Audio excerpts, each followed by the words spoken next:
says, the harvest truly is plenteous, and the laborers are few. Pray ye therefore to the Lord of the harvest that He'll send forth laborers. Here's the service that's needed: laborers.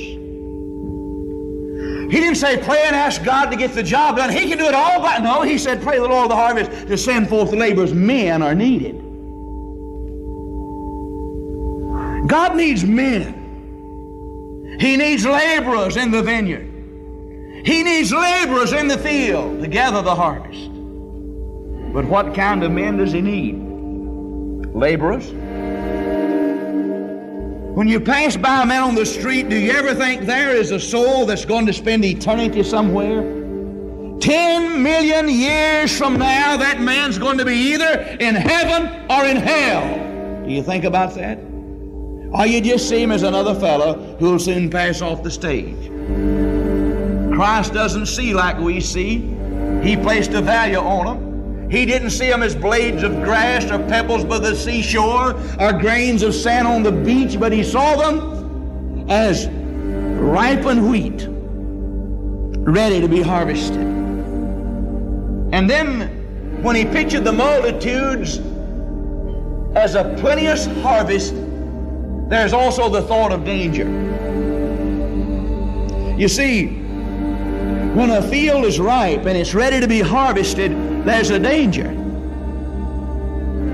There's the danger of not getting it in. It must be harvested. The harvest won't wait. When a man's fields are ripe and it's ready to be harvested, immediately he goes out and begins to hire laborers and get as many people as he can. He can't wait. He must have a certain number of people because he's got a crop that must be gathered.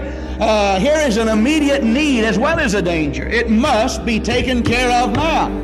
He can't get a little bit in September, and a little more in October, and a little more in November, and a little more in December. The job must be done. There's a danger. There's an immediate need. I don't know whether it bothers you or not, but it certainly bothers me, and I'm burdened more than I've ever been about it. What a great potential we have in how many people there are here to be reached with the gospel. And when I look at how little we're doing, I wonder sometimes if God doesn't look down and say, why don't you speed up? Why don't you enlist more people? Why don't some others get busy in the field and gather in the grain that's already ripe? There's a danger. Once the grain falls, it's too late. When the man dies without Jesus Christ, it's too late.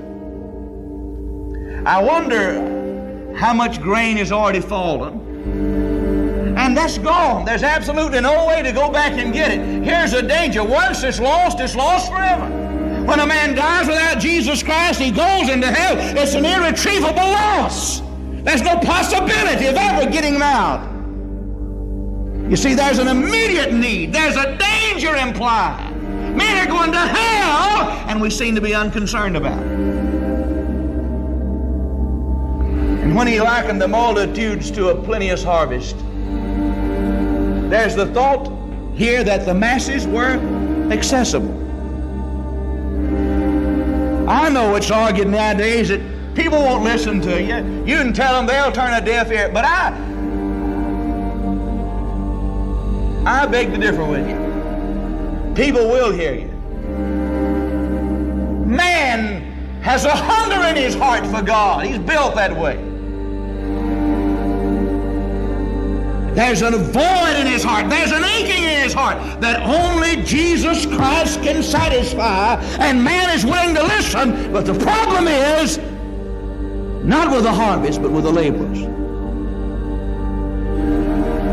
Oh, you said I went out and this fellow wouldn't get saved. Well, you quit, didn't you?